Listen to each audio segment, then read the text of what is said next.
Donc maintenant, je vais rajouter les différents éléments qui vont constituer mon interface graphique.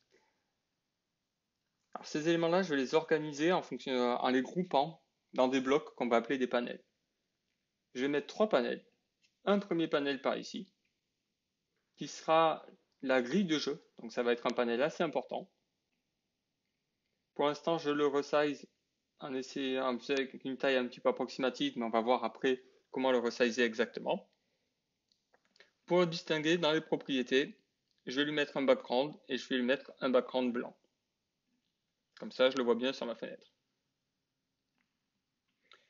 Et puis, je vais rajouter 2 autres panels. Un panel pour la création des joueurs, ici.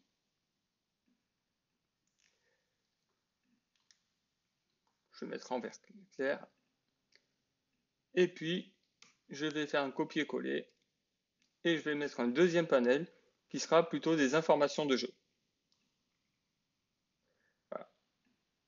Alors, panel que je resizerai au fur et à mesure. Plutôt des informations sur les joueurs. Et je vais même rajouter un troisième panel, un quatrième panel, qui lui sera des informations de jeu. Donc si je relance mon code, voilà, j'ai maintenant mes trois panels de jeu. Alors sur le panel blanc, je vais avoir ma grille. Ma grille, ce que je vais faire, c'est que elle va être constituée de 7 x 6, 42 boutons. Et ces 42 boutons, je vais les ajouter au fur et à mesure au niveau du code. Donc je ne vais pas me préoccuper d'ajouter bouton par bouton sur mon panel. Simplement, je vais utiliser ces images-là que j'ai déjà prédéfinies, qui correspondent aux 5 états, 5-6 états, que je peux avoir une case de mon jeu. Je peux avoir une cellule vide, quel cas j'afficherai cette image. Là, j'ai du transparent.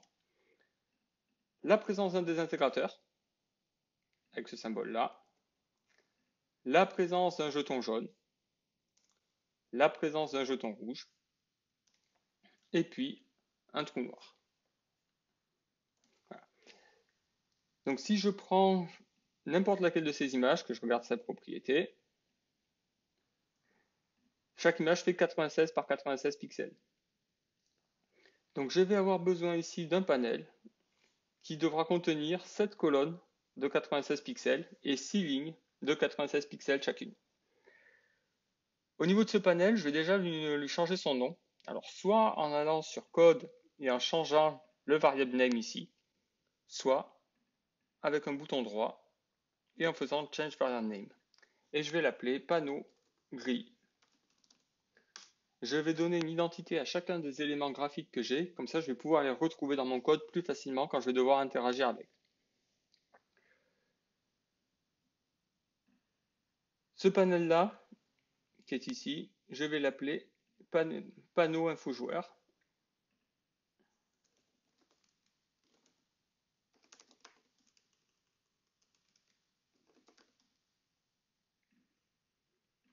Ce panel-là, panneau création partie.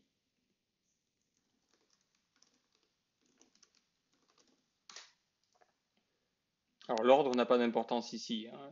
L'un peut être avant l'autre, c'est pas un souci dans le sens où je suis sur un absolute layout. Et puis ce panneau-là, je vais l'appeler panneau info jeu, info partie.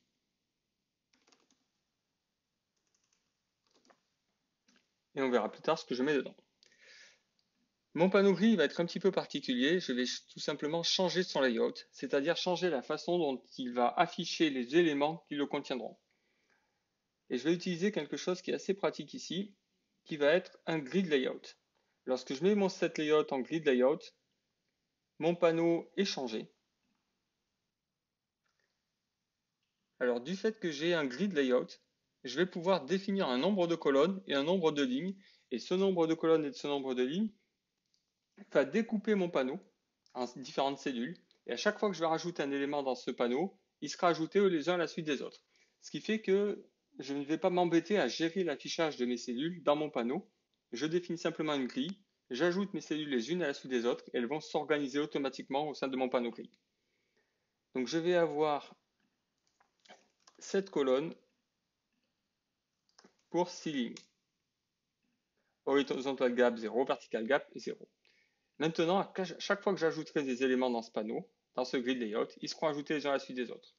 Si je veux le montrer rapidement, si je prenais des boutons et que je les ajoutais au niveau de mon panneau gris, eh bien, ils s'ajoutent les uns à la suite des autres.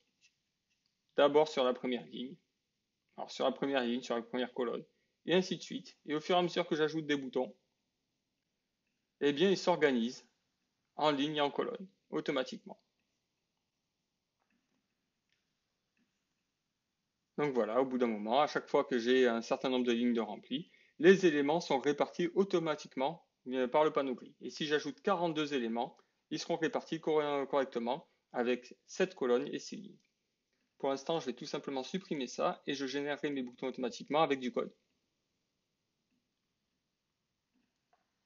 Je reste simplement sur un panneau gris sur lequel le grid layout fait bien cette colonne, ces lignes. Et mon panneau gris, pour qu'il ait la bonne taille, c'est juste des maths. Je vais changer sa largeur et sa hauteur.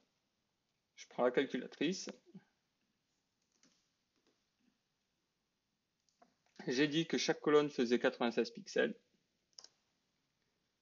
J'ai cette colonne. Il faut que mon panneau fasse 672 de large.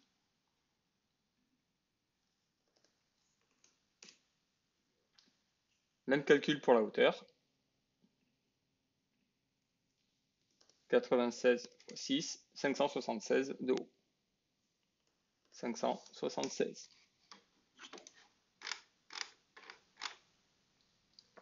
Et donc désormais, j'aurai un panneau suffisamment grand pour contenir l'ensemble de mes jetons.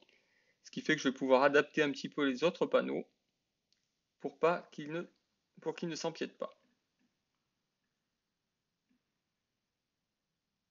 Voilà. Et là, je peux fixer les dimensions de mon côté en changeant à chaque fois la hauteur et la largeur. Si je veux une largeur identique, je vais regarder les différentes valeurs, ou sinon je pourrais sélectionner 3 éléments en même temps et puis mettre un 190 à tout le monde pour qu'ils aient la même largeur, ou un 290 à tout le monde pour qu'ils aient la même largeur. J'ajuste un petit peu, donc là je remonte un peu mon panneau pour qu'il soit bien dans ma frame. J'ajuste mes différents éléments. Alors le panneau partie tel que je le conçois n'aura pas forcément beaucoup d'éléments. Par contre, le panneau info joueur aura plus d'informations.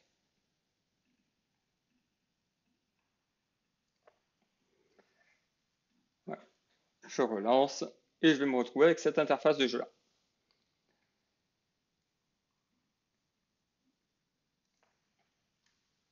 Alors sur ce panneau-là, je vais tout simplement mettre les éléments qui vont me permettre de créer des joueurs ainsi que la partie. Alors si je double-clique sur le panneau, je rentre dans le mode d'édition de ce panneau-là et si je redouble-clique dessus, je reviens sur ma frame principale.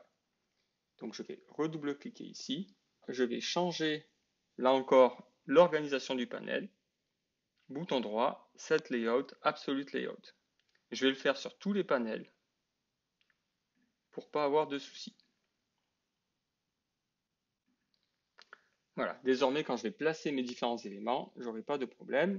Donc je prends le premier label, je le fais glisser et je vais écrire non joueur 1, 2 points. Je duplique avec non joueur 2.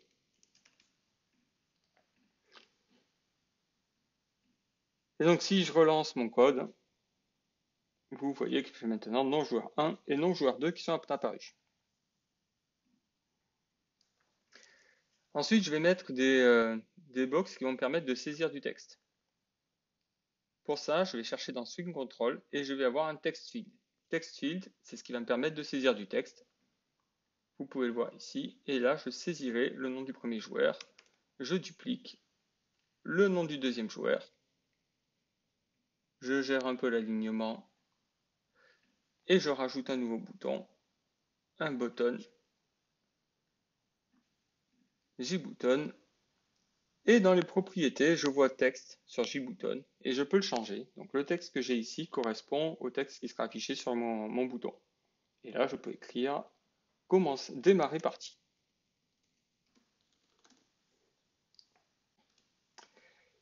Ici, je vais changer simplement le texte qu'il y a ici. Je ne vais rien mettre du tout. je double-clique pour revenir sur mon panel, je lance ma fenêtre, et voici ce que j'ai. Nom du joueur 1, nom du joueur 2, je pourrais saisir du texte ici, et puis je pourrais cliquer sur mon bouton. Donc une fois qu'on aura terminé l'interface graphique, on mettra en place toute l'intelligence qui permettra, lorsque je clique sur démarrer partie, de lire cette valeur-là, de créer le joueur associé, pareillement pour le nom du joueur 2, et puis de lancer toute l'algorithmique associée. Je vais ensuite rajouter 7 boutons sur la fenêtre. Alors là, j'ai choisi de ne pas les mettre dans un panel. J'aurais très bien pu créer un nouveau panel bouton, mais ce n'est pas nécessaire ici. Je vais mettre 7 boutons qui vont correspondre aux 7 cases, aux 7 colonnes sur lesquelles je peux jouer. Donc à chaque fois que je vais cliquer sur un bouton, ça consistera à jouer un coup dans la case, dans la colonne qui est associée. Alors déjà, je peux fermer cette fenêtre pour avoir un petit peu plus de visuel. Donc j'ai changé leur texte ici, et puis je vais mettre le numéro de la colonne associée. 1, 2, 3, 4, 5, 6 et 7. Alors au niveau du positionnement, c'est là que ça peut être un petit peu délicat tant qu'on n'a pas le vrai visuel. Mais on va dire que si je place mon premier bouton ici, qui va être sur une coordonnée de x 50, eh bien le deuxième bouton devra être à une coordonnée de 50 plus 96, ce qui correspond à la taille de ma grille. Alors, à supposer que le bouton 1 est bien aligné à 50, et on peut imaginer que le 2 devrait arriver à une position de 50 plus 96, donc on est à 146. Donc après, on peut très bien prendre la calculette. Plus 96, on est à 242 ici. 242. Plus 96, on est à 338.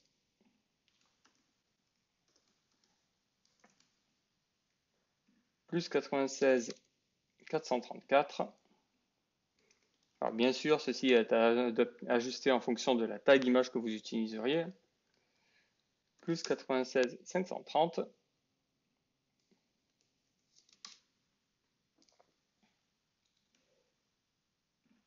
Et plus 96, 626. 626. Et on a l'impression que nos boutons devraient être pas trop mal alignés. Alors ça, on va le vérifier très très vite quand on va commencer à créer nos différentes colonnes sur la matrice. Donc au niveau de mes boutons, pour l'instant, ils ont des variables qui s'appellent JBouton2, JBouton3, JBouton4, 5, 6, 7, 8. On va changer ce nom là encore pour avoir quelque chose de plus explicite, de plus parlant quand on va devoir manipuler ces boutons-là. Donc je vais appeler ça BTN pour bouton, col 1. Alors même je pourrais l'appeler col 0, parce qu'on n'oublie pas qu'on a un décalage entre les numéros ici qui vont de 1 à 7 et puis les numéros de colonne sur mon programme qui seront indicés de 0 à 6. Donc je vais changer tout simplement les indices pour avoir à chaque fois le bouton précédent.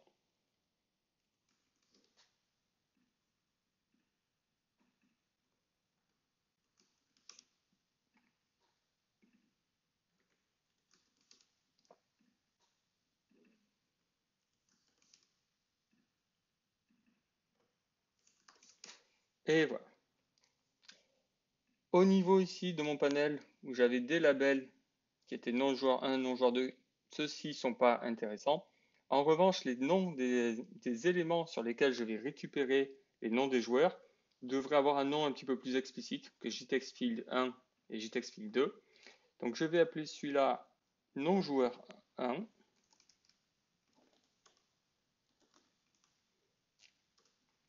Et celui-là non joueur 2. Le bouton démarrer partie va s'appeler BTN Start. Et je vais créer ensuite mes deux autres panels. Le panel info joueur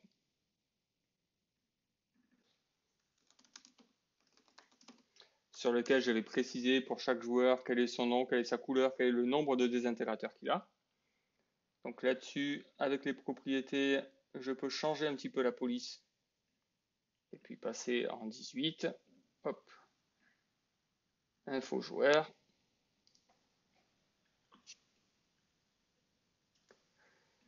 Donc les infos du joueur 1.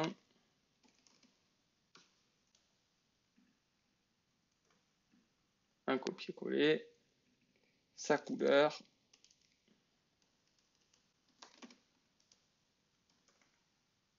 Un copier-coller. Son nombre de désintégrateurs.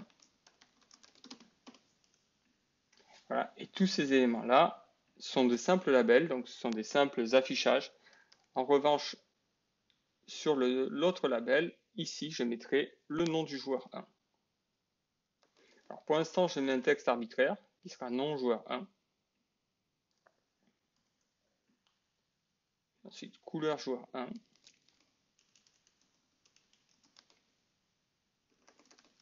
Et ce texte va être changé lorsque je vais créer mes deux joueurs. Et puis là, NB desint joueur 1. Voilà. Autant ces éléments de gauche ne sont que pour de l'affichage et ne sont pas importants, autant ces éléments de droite, on va les modifier. Donc il vaut mieux leur donner un vrai nom de variable. Donc LBL pour label, J1, nom.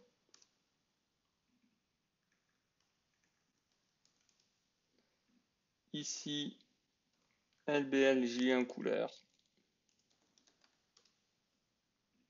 Et ici, LBL J1 desint. Et donc je vois mes différents éléments, les nommés et les pas nommés. Je vais rajouter un séparateur, qui est un simple élément que je fais glisser ici, que je vais pouvoir agrandir. C'est juste un trait qui va me permettre de séparer les éléments, c'est juste du graphique. Et puis, en sélectionnant tout ça, un CTRL-C, un CTRL-V, et je déplace pour avoir tout ça pour le joueur 2. Donc je change ici. Là, c'est juste arbitraire.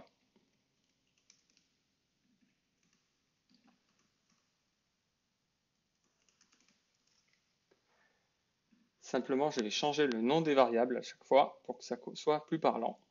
Donc je vais mettre LBL J2 nom, LBL J2 couleur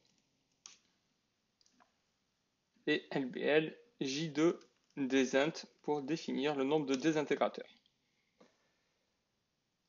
Je suis bon là-dessus, je double-clique sur mon panneau pour revenir et puis je vais rajouter un dernier panneau, un panneau info jeu. Alors je vais prendre les éléments que j'avais déjà définis et je fais un copier-coller et je change info jeu et sur cette fenêtre j'aurai quelques messages au niveau du jeu, notamment qui est le joueur courant. Donc là j'ai encore fait du copier-coller. Joueur courant et puis hop, je copie et je colle. Ça j'appelle ça non joueur, pareil je le changerai et je vais appeler cette étiquette label J courant.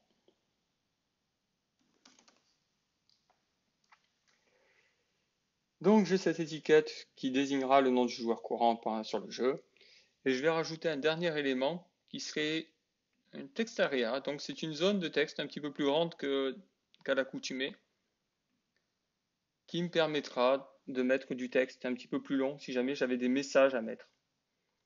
Voilà. Et donc cet élément-là, je vais l'appeler message, tout simplement.